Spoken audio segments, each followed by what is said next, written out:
স্টেশনে পদপিষ্ট হয়ে মৃত্যু হলো 18 জনের। পদপিষ্ট হয়ে 10 মহিলা 3 শিশু সহ 18 জনের মৃত্যু হয়েছে। দুটি ট্রেন দেরিতে আসায় উপচে পড়া ভিড় একেবারে হুড়োহুড়ি বেঁধে যায়। একদম সেই ছবি আপনারা দেখতে পাচ্ছেন। প্রয়াগরাজে ট্রেন ধরতে 12, 13, 14 ও 16 নম্বর প্ল্যাটফর্মে হুড়োহুড়ি বেঁধে যায়। নয়াদিল্লি স্টেশনের 14 নম্বর প্ল্যাটফর্মে দাঁড়িয়েছিল প্রয়াগরাজ এক্সপ্রেস। স্বতন্ত্র সেনানি ও ভুবনেশ্বর রাজধানী লেক থাকায় স্টেশনে ভিড় উপচে পড়ে। সব থেকে বেশি ভিড় ছিল 12, 13 ও 14 নম্বর প্ল্যাটফর্মে।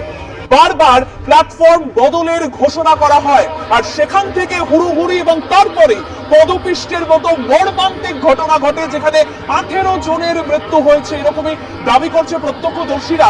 ট্রেনে উপচে পড়া ভিড় সত্ত্বেও জেনারেল ক্লাসের টিকিট বিক্রি করা হয়েছে এবং যে ভয়াবহ তথ্য সামনে আসছে, গতকাল রাতে 1 ঘন্টায় 1500 টিকিট বিক্রি হয়। টিকিট কনফার্ম না হলেও ট্রেনে উঠে পড়তে বলা হয় এরকমই দাবি করছেন প্রত্যক্ষদর্শীরা।